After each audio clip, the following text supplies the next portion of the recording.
Now the comment I put personally, which Jaeger, I don't know if you could speak to it, but I definitely know Lip could.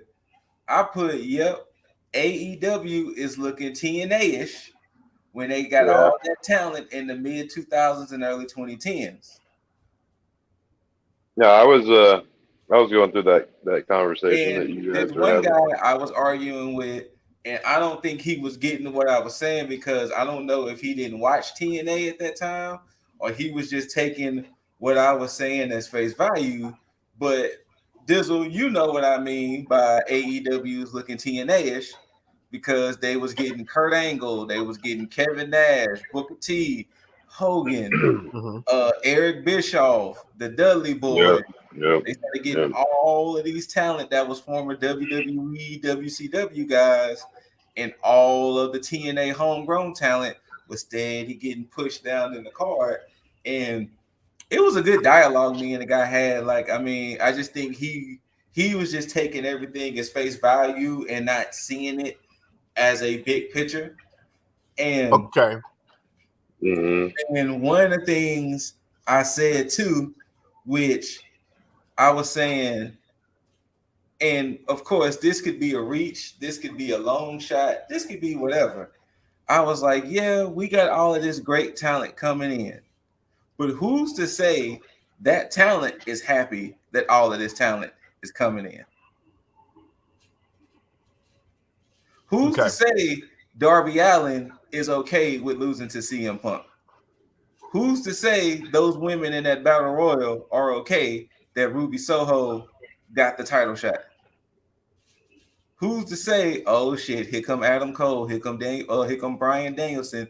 We might be still on dark and elevation, if that. Who's like, that was something I just threw out there because he was basically trying to, because like I said, the guy was basically saying, he was saying people like Darby, Jungle Boy, Orange, Guevara, and Britt Baker. I said, yeah, these were people who got over before these people showed up. What about the people who might have been on the cusp of becoming next up? Now they might have to get pushed down again. Like for Ruby, like in Ruby Soho's case, where does that put? I don't know, Layla Hirsch. Where does that put Red Velvet? Where does that put even Jamie Hayter? Like for Danielson and Adam. Well, I mean, Adam Cole, you don't really have to worry about too much. He's just going to be with the elite and doing whatever they get But into. who's to say? But this was my question that was going to spin off on that. If Young Bucks magically get their belts back, who's to say Cole might not end Miro's run and take the TNT title? He out heals the heels because he has the elite. These are all things. I mean, granted, I'm hoping AEW doesn't stroke their own ego like that with the elite, but I was just saying personally, I don't because I ended up by telling him I just don't want AEW to end up like TNA and WCW because history tends to repeat itself. See, or don't.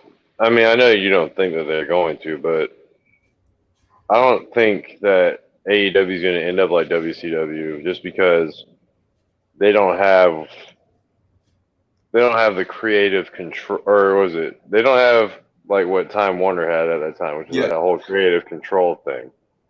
But like, yeah, but same time, if you start flooding your roster, you don't really know what's like. You're gonna get people that are what? How long are some of these wrestlers here for? Like some of these newer additions, are they actually here to stay for a few years, or are they only here for a year at a time? They never really divulge their contracts like that. They always just say multi-year contract. Well, I mean, multi-year is great up until that year is over. Then it's like, what are you doing with these people that you've pushed down that have been here forever? Because also, too, another thing to think about, too, which a lot of people kind of overlooks, AEW helps the fact that Tony Khan's family is billionaires. That helps a lot. Yeah. Because they can pay for all these wrestlers that they're getting. They could pay for all these wrestlers. They could back up the contracts. They could go to network to network. They can go to any network. Hell, even if AEW turns into a YouTube only thing, they will still have the money and the connects to make it work. Oh yeah, they would flood the algorithm and make it where it's like any wrestling you want to watch. Hey, go to AEW. All right, look, Dizzle, you've been over there pondering. What you got to say on it? I feel like you got some bars to drop. I mean, in a sense of the whole TNA situation, TNA gave their wrestlers freedom as well. They were able to partner with New Japan and all this other stuff, Ring of Honor, and everything. That is true. So they had the access to do that, just like AEW has now. During that time, here's the thing with TNA. TNA, they were on the right track, but they ended up losing their way, business-wise. And that's one of the main issues that they had. Because they were doing everything perfectly fine. But the moment that they started getting an influx of WWE talent, as far as the refugee-wise, the problem is they did so much in their power because it was a going trend. Because when you had Kurt Angle go there, they pushed him to the moon, where he won every TNA championship. Then you had Christian go over there. Christian ended up becoming like champion automatically. And you had Mr. Kennedy, and then you had all these other people just coming there. And then you had the situation with Hogan and Bischoff trying to, make TNA a resurrection of WCW and try to compete almost immediately with WWE. The thing is, if they would have stayed in their lane, TNA would have never gone the way that it went. Because honestly, because I had started watching TNA from its inception.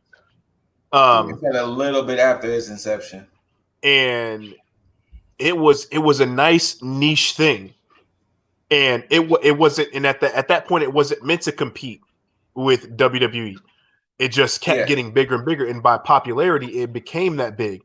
And then what happened was when I don't know if it was Jeff Jarrett or if it was somebody else, but somebody started, it wasn't either, because I think what happened was they were just doing perfectly fine. And then the moment that Hogan and Bischoff got involved in that, and the same thing with what's her face? Dixie Carter. When she got in, it was like a lot of business things started to go amiss. The reason why that comparison between TNA and AEW it's a small comparison. It ends at a certain extent. It ends right before the Dixie Carter and then the whole trying to compete with WWE thing come into play. The reason I say that is because, again, Tony Khan initially is one of us. He's somebody that grew up in the same era that we did. He's somebody that understands the business the same way that we do, probably better. I don't think this is a situation like that. And I say that because right now we are watching AEW in its inception. There's a lot of people that counted AEW out. Even when we sit here and we say WWE refugees, there's only so many of them that actually are. Because a lot of people can sit here and say, John Moxley is a WWE refugee. But he was there during the inception. So, I mean, would you count him as a refugee or would you count him as an AEW original? A little bit of both, only because we just seen him as Dean Ambrose. True. It'd be different if he was gone for a while, but he had just stopped being Dean Ambrose like a month or so, maybe 2 months before. Chris Jericho, same thing. Chris Jericho, yes, he's an AEW original because he was already gone. He was already doing New Japan shit. So Jericho we didn't know he had a special deal with WWE where he was off. So Jericho, I don't consider a WWE refugee in a sense because he was there from the inception. Okay. Now, Now let's take that same Inception conversation and let's throw the titles into this aspect. AEW is being very smart because what they're doing, and this is from my perspective, I don't know if that's the truth, but from how I see it, all these titles have prestige on them. There's not that many people that have held these titles. Matter of fact, I think the tag titles are the only ones that have had a higher number than all the other titles as far as holders. This is the fourth team to hold the tag titles. Yeah, so but that's the thing. All their title holders are in single digits. They're only in their second, in their second year, going into their third. Yeah. So what they're doing, because on the outside, a lot of people are going to look at it like that. The TNT title technically had five holders. Let me see. It was Cody, Darby, Cody, Darby, Miro. Cody was 3 times already? No, 2. Oh, no, he's just 2. Cody, Darby, Cody, Brody, and Miro. Yeah, 5. Tag teams are 4 now. I think the women are at 4. Riho, Nyla, Shida, Britt, yeah. And the world title only has had 3. 3. Mm-hmm. Jericho, Mox, and Omega. So yeah, you're right.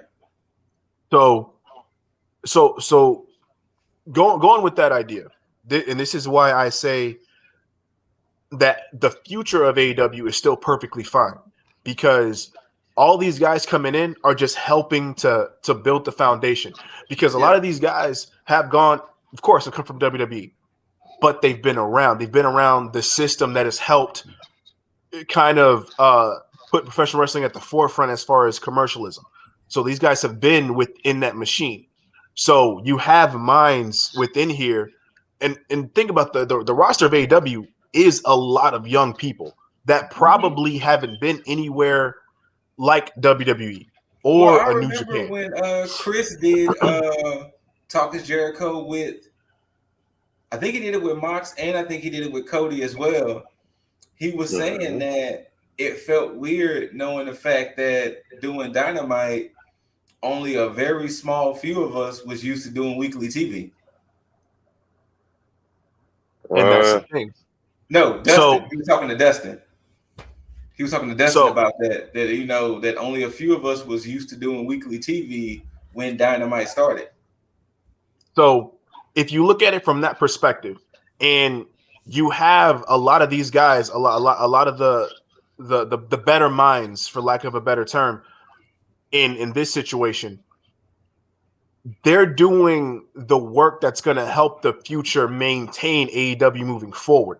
So all these guys here, your Punks, your Bryans, Dustin to an extent, your Codys, because even Cody himself had stated that he was going to retire, if he was actually going to go plan and do political shit, who knows? But he said like 40, he was going to do that. Yeah. So that's only a few years away at this point. So from that, looking at it from that perspective, and it's like I talked about before, where I said we have this tier, like we have these guys that are here at the top tier right now, who's going to be the guys that pretty much are at the top level, your Moxes, your Omegas, your so-and-sos. And then you have your middle tier who's going to be here to, and this is kind of where your Miro is right now, right before he gets up to that top. Your Hangman is pretty much between that and that lower tier of the future. They already have an established thing here to where you can kind of see where the train's going. You can see what card's up next. You can kind of see the trajectory that they're going to show the longevity of this company.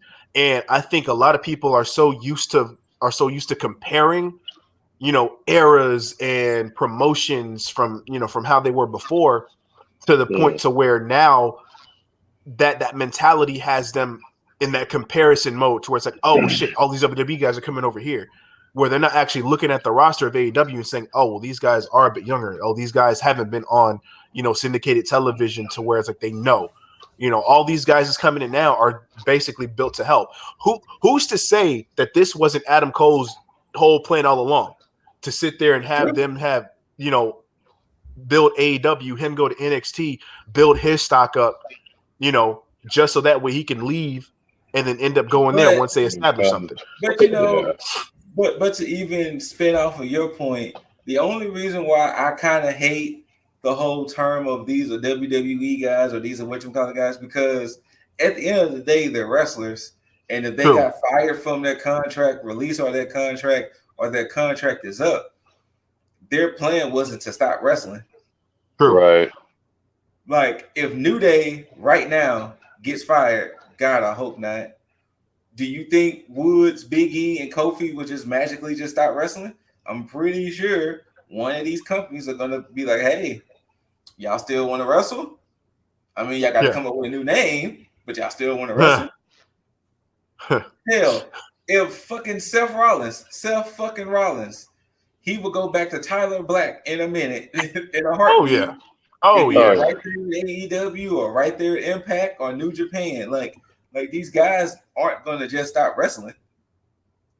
Like, very true. They have to just wrestle. I mean, granted, yes, the last company they were in were WWE, and we see what WWE does. They do massive ass cuts. So if somebody leaves TNA and goes to AEW or WWE, we don't refer to them as a TNA guy. Yeah, because we didn't do that with AJ Styles, really. Exactly. Even though he was doing other things before, but we never looked at AJ Styles or Samoa Joe as TNA guys like that. Like, we don't think about MSK either. Or we never MSK. We never called like before Daniel Bryan got to WWE, we never called him a Ring of Honor guy. No. Or CM Punk. Or CM Punk or Adam Cole. Yeah. So right. It's like you can't say that these are just because they went to WWE, which is like I guess still semi the top, although crumbling. You can't just keep calling them WWE guys. They're just wrestlers. Unfair. Yeah, it is. It is 100%. So that was my whole thing with just the question, because my opinion was I just don't want AEW to lose their way and lose sight. And it's easy to get the brand new shiny toy and forget old reliable is right there. Yeah. I mean, for my people who watch Toy Story, it's easy to get Buzz Lightyear and forget Woody is right there. Yeah. And kind of like the analogy we used earlier, it's easy to get fed at grandma's. Grandma gives you some take-home plates, and you'd be like, I have food at the house. Like I already have food at the house. Like, Grandma, I already meal prepped for the week. But Grandma didn't derail your whole plan because she didn't give you 2 pans worth of food. So now, what you gonna do with the food you already got at the house? And it's easy to lose sight, right? It's easy to lose sight that, oh yeah, we do got Darby Allin, Jungle Boy, MJF, Ricky Starks, and whoever else, Thunder Rosa's and your Anna Jay's, Ty Conti's, and Chris Statlander's. It's easy to forget that. Yeah. And I just and basically the way I was answering the question and even responding to that guy, I don't want AEW to lose sight because it's easy. Because we've seen this too many times in history that shiny new toys, quote unquote, start coming in. I don't want to play with the old ones anymore. They're here, but I don't want to care. I don't care. That being my thing said, is, go ahead. Oh, I was gonna say, that being said, where does Lance Archer go now that he's lost to Tanahashi?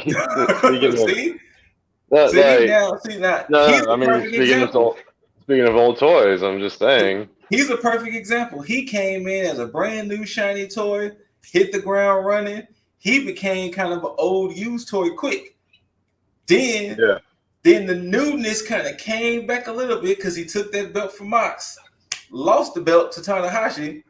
Now He got beat up by the men of the year.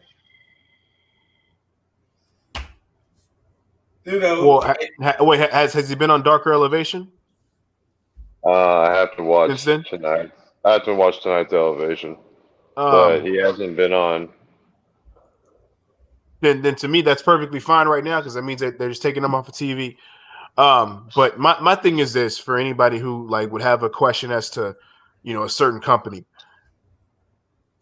at some point you have to judge a company by its titles, and I say that with New Japan in mind because you see a lot of people come in and out of New Japan as far as their rosters worldwide or whatever, but the prestige that those titles hold. And you know that if somebody's holding that title, that they are goddamn important. Mm-hmm. So if you look at AEW right now, until they do something stupid with these titles, judge them by their titles that they have right now, because there's not one champion that you can look at on AEW and say they do not deserve that title. You can, as far as in-ring performance, as booking, whatever. Everybody that's holding the title. Are we talking about Ricky Stark? No. Oh, the first women's champion shouldn't have been that champion. Riho? Yes. Well, I mean, we all technically agree with that. I'm just talking about like right now. Oh, okay. Yeah, no, right now, yeah. I mean like the women's division has come a long way from where it started. Oh, they definitely have. 100%. Matter of fact, yeah, because one of our first like podcast episodes is talking about fixing the AEW women's division. Mm-hmm. So we already know that's definitely been like a glaring like issue, but they've come a long way from that, and they're consistently getting better. But yeah, right now I think AEW at this point in time, they're just building up the prestige of their titles and their company, and there's gonna be more titles. Those trios titles are coming, and that's where Darby Allin is going next, because him, Mox, and Kingston are gonna win those trios titles. And didn't they team up tonight or last night? They had a special dark, I think, on Sunday, and I think Darby, Kingston, and Moxley teamed up in a 6-man. I'm not surprised. They're putting it in your mind. Yeah. Right. So yeah, that was my whole thing, and like I said, me arguing with the guy. Because I wouldn't even necessarily say we was arguing, but it was just like, don't take me as somebody who hates AEW. I'm just coming from somebody who don't want AEW to fail. Yeah, true. Because it's easy to ignore history by saying, that won't happen to us, and then next thing you know, damn, that happened to us. On top of that, AEW's rebounding from the COVID era. Who knows what else they had planned if COVID didn't happen? True. So, if COVID didn't happen, AEW would probably look hella different right now. They probably would have. To be perfectly honest. I probably would have been a fan of Matt Hardy at the moment. So that's true. So right now, I think what they're doing, because again, Sheeta had a lot of good matches when she was women's champion, and it's not a lot of stuff that got a lot of attention. Now that Britt Baker's champion, they're going to continue to build her up in all these matches, which is why I believe that the match between her and Ruby Soho is going to be a knockout, drag out, fantastic fucking match to help build her up as a credible women's champion up until the point where she has her rematch with Thunder Rosa. So, yeah. But that's just my take on it. Yeah, I mean, that's about it for me. Well, with that, I give a good old nice little too sweet to my bros.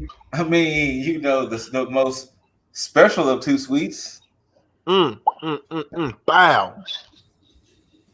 And of course, like always, whether you loved it, hate it, don't forget to rate it, comment all your comments, questions, concerns, opinions down below. We're more than happy to share that dialogue and go back and forth with you.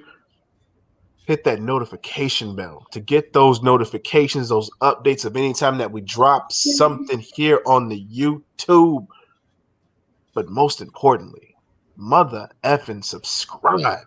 Just one click, one tap. Yeah. Either one. Yeah. Either one would like, do. Subscribe. Yeah. Just simple as that. But until you see these handsome faces and hear these immaculate voices, I bid you all adieu. And to all you beautiful mother effers, as always, tag the fucketh out.